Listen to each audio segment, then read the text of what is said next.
Good day, sir. I'm Raymond Andaya from Black Sea, third year, and this is my presentation of assessment one. So, why is form handling and validation important in web development, particularly in terms of data integrity and security?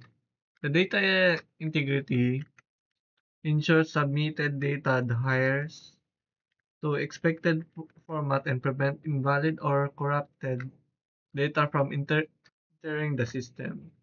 And the other one, security protects against malicious inputs such as SQL injection, XSS or cross-site scripting, and CRF or cross-site request forgery, forgery, which can exploit vulnerabilities and in the application. Number two, what are some key Laravel features that help prevent security vulnerabilities such as SQL injection and cross-site request forgery when handling form data. SQL injection prevention. Laravel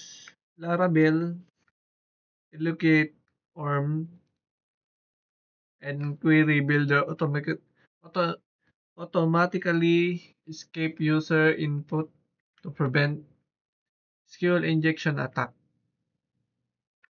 Cross-site request forgery protection. Laravel uses a CSRF tokens in form to ensure requests originate from trusted sources. Validation rules. The validation rules Laravel provides robust validation logic to ensure form inputs are proper, properly sanitized and verified. Mass assignment Mass assignment protection prevents user from injecting unintended fields into models by specifying fillable attributes. Number three, explain how you would create a basic form in Laravel using a blade template and handling its submission in controller. Include an example of how you would define validation rules. This is an example of blade template. Sources views create .blade.ph. Form action root store method post and CSRF. And then input the label for name or label, input type text, ID name required.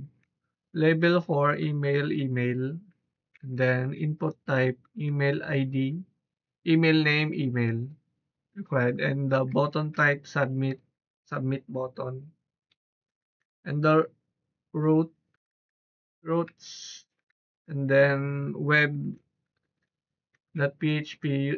then use app PHP controllers, user controllers, and then put the route post stored user controller class is stored name store. And the controller, hanapin yung app HTTP controllers and then gumawa ng file user controller.php names app HTTP controllers. Illuminate HTTP requests and then class user controller extended controller public function store request $sign request validated request validated name required string max 255 and then email required email unique user email process the validated data, and save to database user created validated. So return direct back with the success form submitted successfully. How can customized validation error massive improve the user experience in a web application? Provide an example of how you would customize and display a validation error message in a Blade template. So, validation message improve the user experience by providing specific helpful feedback that's easier to understand. Example of customer error. Request validated name, required string max 255, and then email required email, unique users email. And then name required, your name is required, required, email is required. Dapat fillable sila lahat. And then email, please enter a valid email or unique email, yung unique na email nyo. And then displaying errors in Blade. If errors any, it is alert danger. And then for each error all as error. And then and if. What are the benefits of centralizing validation logic in Laravel application, and how does this contribute to the maintainability of a web application? Centralizing validation logic improves consistently or requires use uniform validation rules. Maintainability change to validation rules are applied in one place, reducing redundancy. Reusability validation. The validation rules can be shared across multiple controllers or action. Example of centralized validation using form requests. Create create a form request in the app HTTP request stored user request.php namespace app HTTP request, and then use Illuminate founding HTTP form request, and then the code close store user request extended form request public function rules, and then return email required string max 255, email required email unique users email. And then number 2, use the request in the controller. Public function store user request $sign request, and then $sign data $sign request validated save data or process retrieved. By centralizing validation with form requests, application become more modular, easier to debug, and simpler to maintain. The assessment 2 is my answer.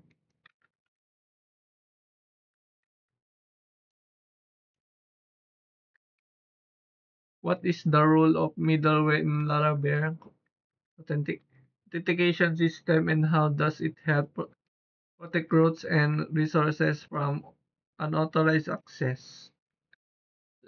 Laravel middleware filters HTTP requests that come into your application. Middleware makes sure that only authorized user can access especially routes or resources within the authentication system. Important function of middleware is route protection. Before allowing access to protected routes, middleware such as auth verifies that a user is logged in. Role-based access control.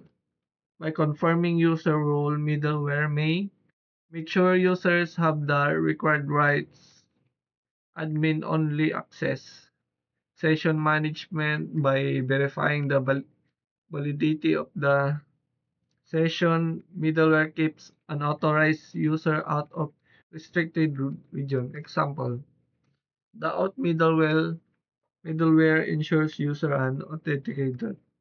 Root get dashboard function return view dashboard and then middleware ops. Number two, how does Laravel built-in authentication system handle user registration and logic, including the management of session tokens and the validation of input data? La- Laravel built-in authentication system amplifies user registration and logic processes. Registration captured user informing name, email, password via form. Validate info to ensure correctness. Hashes passport using by script before storing team in the database saves user details in the user table. Login verifies credential against the database uses session to store the user authentication state. Session token. Laravel uses session tokens to manage user state. A unique session ID is generated upon login and stored in both the server and the user browser via cookies. Example registration validation. $sign request validate name required string max 255 and then email required email unique user email password required string mini, minimum 8 confirm. Number 3. Explain the importance of security measure like SQL injection prevention and XSS protection in login and registration form. How does Laravel assist in preventing these vulnerabilities? These are the key threats.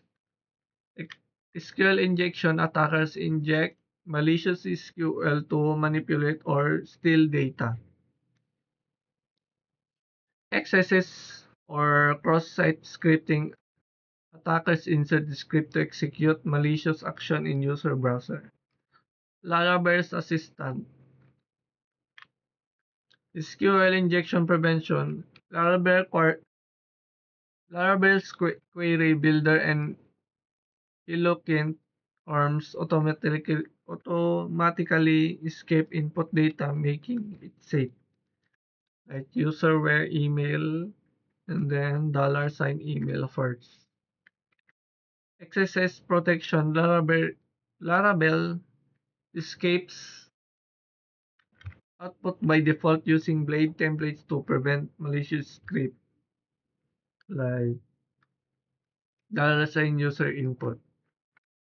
CRF protection. Laravel includes CRF tokens in form to prevent unauthorized submission like form action, login method post, and then CRF input type, email name, email required, then input type password name, password required.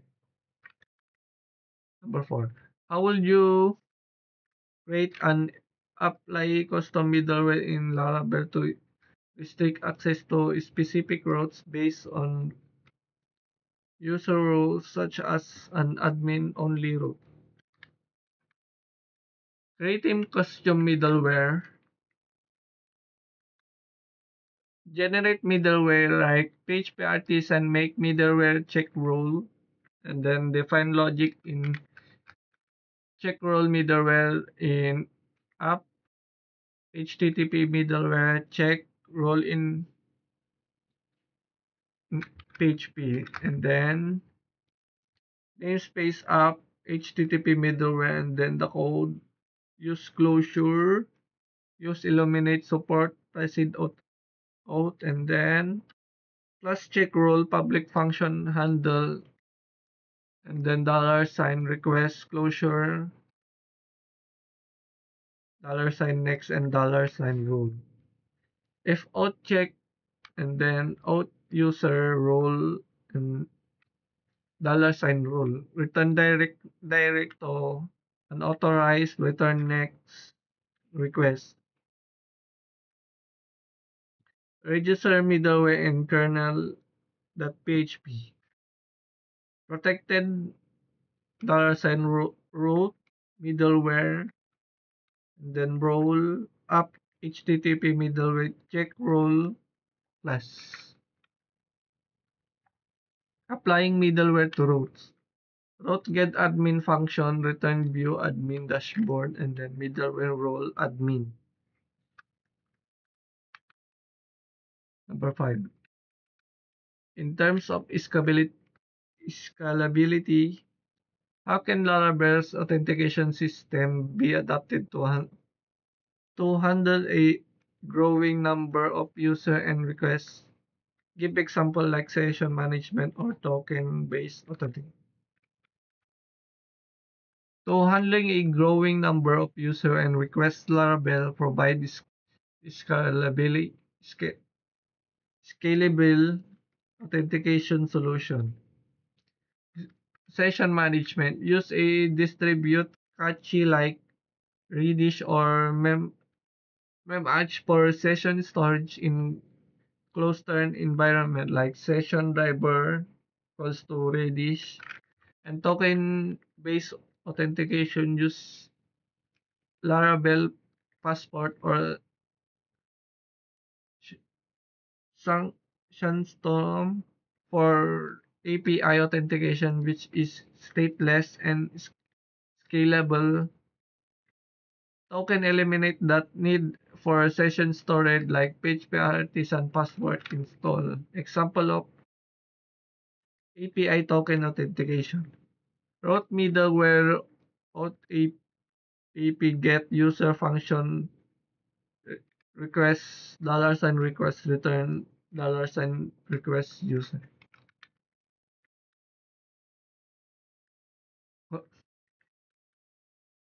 Horizontal scaling deploy the application across multiple server which load balancing. Use a centralized storage for session caching and user data, etc. Database or distributed storage. Example scenario for high traffic application token based authentication like GWT or Passport paired with load balance infrastructure ensure seamless handling of millions of requested without session bottlenecks by combining Laravel's built-in features with distributed storage and APIs. The system can handle extensive scaling while maintaining security and performance.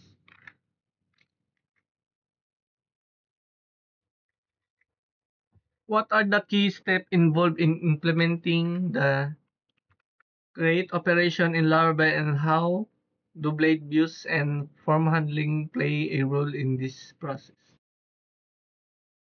To implement the create operation in Laravel, this is step 1. Define routes for displaying the form and handling the form submission. Like route get items create item controller class create name item that create route post items item controller class store name items that store. Blade view for the form. Use a blade template to create the form.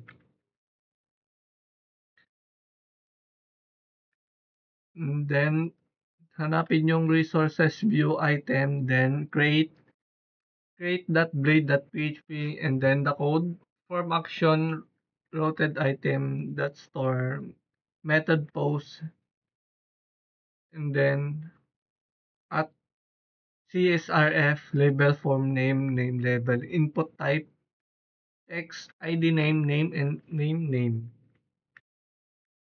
required. Label for a description label that text area ID description name description button type submit create item button close button control me control method. The create method renders to form while the store method handles submission. Like this, the code public function create return view items that create.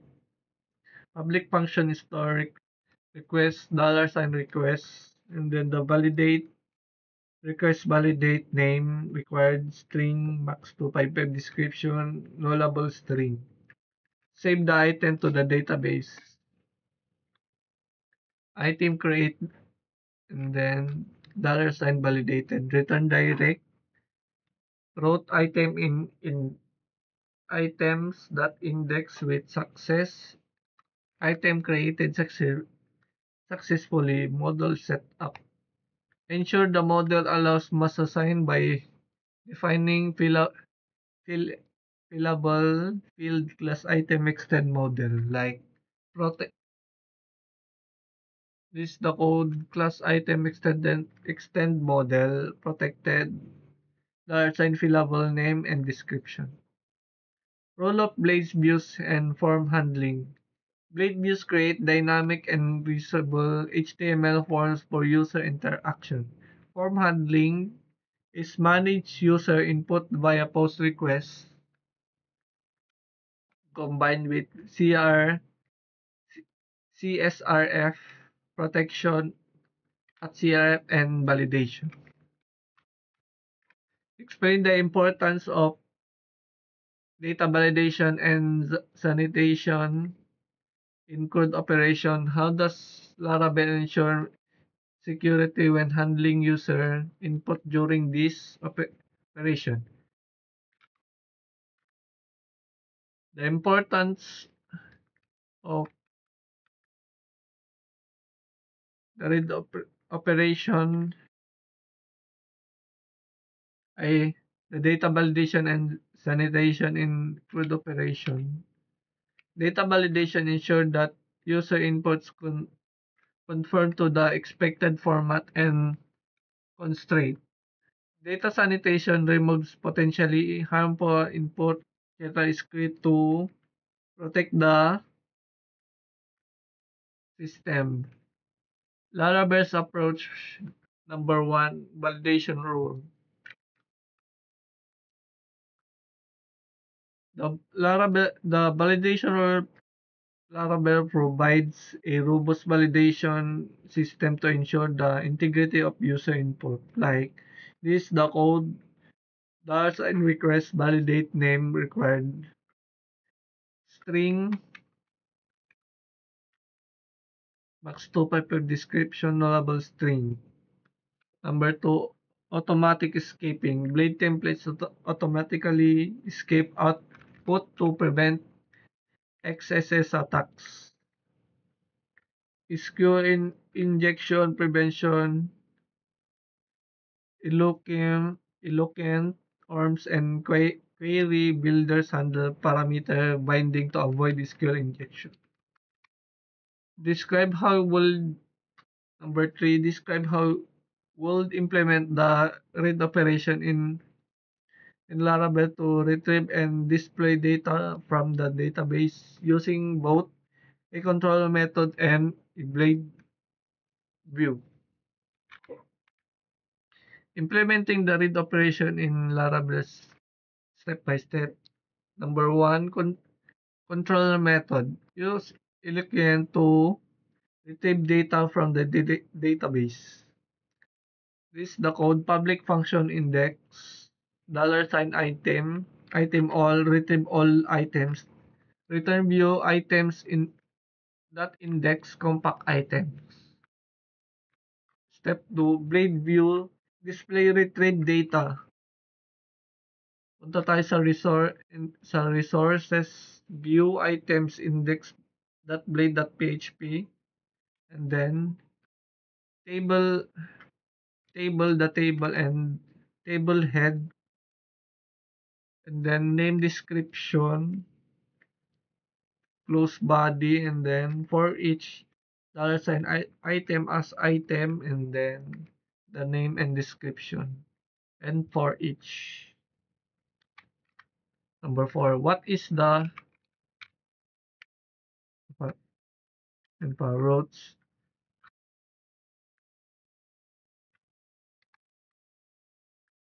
The routes get item controller class index name, items index. Number 4. What is the purpose of the update operation in Ralabre and how would you handle form submission to modify existing data entries in the database? The purpose of the update operation allows modification of existing database entries, ensuring the data remains accurate and up to date. Step 2, implement. Routes get items, item edit, item controller class edit. And then route input item controller class update name items that update. In the blade view, pre-fill the form with existing data. Resources views item, then sa edit.blade.php, then form action route items update, item ID method post, and then at CSRF at method put, and then label for name and input type text ID name value item name required. Label for description text area ID description name description $sign item description, and then the button type submit to update item. Controller method public function edit item $sign item, and then return item the items that edit compact item. Public function update request $sign request item $item, and then the validated $sign and requested $sign validate the name and the description, and then item updated validate, then return direct wrote in items that index with success item updated successfully. Number 5, how can ensure that the delete operation in Laravel is secure and prevent accidental or unauthorized data removal? What role does validation play in this process? Ensuring secure delete operation in Laravel. Security measured. Number 1, confirmation prompts. Required user confirmation before deletion. The code form action wrote items that destroy to delete, and then $sign item ID method post at CSRF at method delete. Button type submit on click return confirm are you, and then the message box, are you sure you want to delete this item, and then delete. Number 2, authorization. Use middleware or policies to restrict deletion to authorized user. This is the code public function destroy item $sign item, and this $sign authorize delete $sign item delete return redirect route items index with success item delete successfully, and soft deleted prevent permanent removal by enabling soft deletes. Use Illuminate database Illupian soft delete. Class item extend model use soft delete. And then number 4, verify the user identity identity before deletion by checking rows for permission. And then root delete item controller class destroyed, and then the name of item to destroy. By combining these techniques, Laravel ensure secure and controlled data deletion, preventing accidental or unauthorized removal.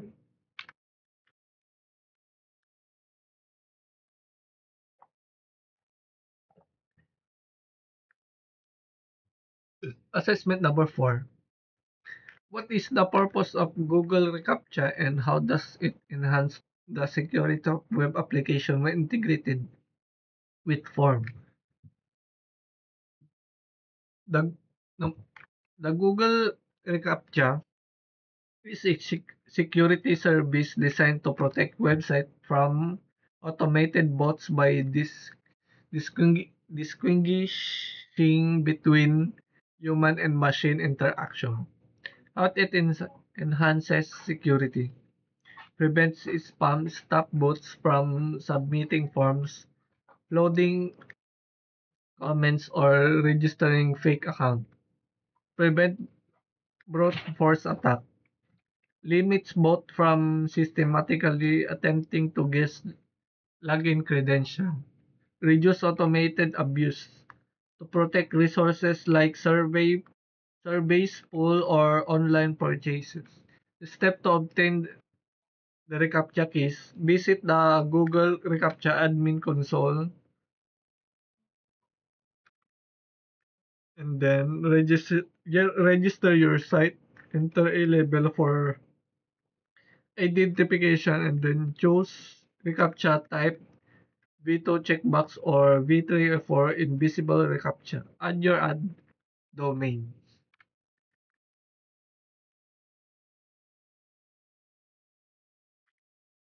And then get site and secret keys after registration. Google provide site key used in your frontend to render reCAPTCHA. Secret key used in your backend to validate responses. Importance of updating domains. reCAPTCHA is domain specific. If you move from localhost to production, update your domain in the reCAPTCHA settings to prevent validation errors for localhost during development. You can add localhost to your list of domains in the admin console. How will you integrate reCAPTCHA into a Laravel form? Outline the step from installing the necessary package to admin the reCAPTCHA field the form. Integrating reCAPTCHA into a Laravel form. Step by step. Install a reCAPTCHA package, and then install a package like Ankubo, no CAPTCHA, composer required, Ankubo, no CAPTCHA, configure environment variables, no CAPTCHA, site key, and then your site key, and then no CAPTCHA secret, your secret key. Update configuration like PHP artisan vendor publish provided Ankubo no CAPTCHA, and then no CAPTCHA service provider. And then the code resource view form.blade.php. Form action route submit that form method post at CSRF input type text name, and then the name a placeholder your name in input type mail, and name mail placeholder your email. No no captcha display button type submit button. No captcha renders GS. Include the GS for invisible reCAPTCHA if applicable. No captcha render GS. Number 4. Explain how to validate reCAPTCHA responses in Laravel. What role do the reCAPTCHA secret keys play in this validation process? The validating reCAPTCHA responses in Laravel. Validation process verify user respond when a user submits a form. reCAPTCHA send a token. GReCAPTCHA respond to the backend. This token is verified with Google using the secret key. And then add validation in the controller. Use Laravel's validation rules to ensure the reCAPTCHA token is valid. Use Illuminate HTTP request. Use no captcha public function submit form. Request $sign. Then validate the name and the email, and then GReCAPTCHA respond required captcha from form submission. Return back with success form submitted successfully. The role of the secret key. The secret key is sent to Google's API site alongside the user's token. Google validates the token and response with a status and score. Example API request response HTTP post your Google site www.google.com, and then reCAPTCHA API site verify. And then secret config no captcha secret response request $sign and input GReCAPTCHA responses. Validation result response. JS on. How can customized error message for failed reCAPTCHA attempts improve your experience? Provide an example of how would handle reCAPTCHA errors in a Laravel controller. Customized error message for failed reCAPTCHA attempt important. Default errors message may confuse user. Clear friendly message improve the user experience and guide user to entry. Example of costume error handling. Customize error message in validation. Add custom error message in the validate method like $sign request validate GReCAPTCHA response required reCAPTCHA. Then GReCAPTCHA response required. Please complete the reCAPTCHA to prove you are not a bot. GReCAPTCHA response captcha failed reCAPTCHA verification. Please try again. And then handles errors in bleed template. If $sign errors has GReCAPTCHA response class error, and then $sign error first GReCAPTCHA responses, and if example sample of flow of reCAPTCHA integration. User sees a form with reCAPTCHA. User complete reCAPTCHA and submit the form. Laravel validates the GReCAPTCHA response token with Google. If validation passes, the form submission is processed. If validation fails, the user sees a custom error message. Example, failed reCAPTCHA verification, please try again. By implementing reCAPTCHA with proper validation and error handling, Laravel application can effectively block bots while offering a seamless experience to a legitimate user. And then, thank you for listening my PowerPoint. Thank you, sir. Have a good night. Have a good day.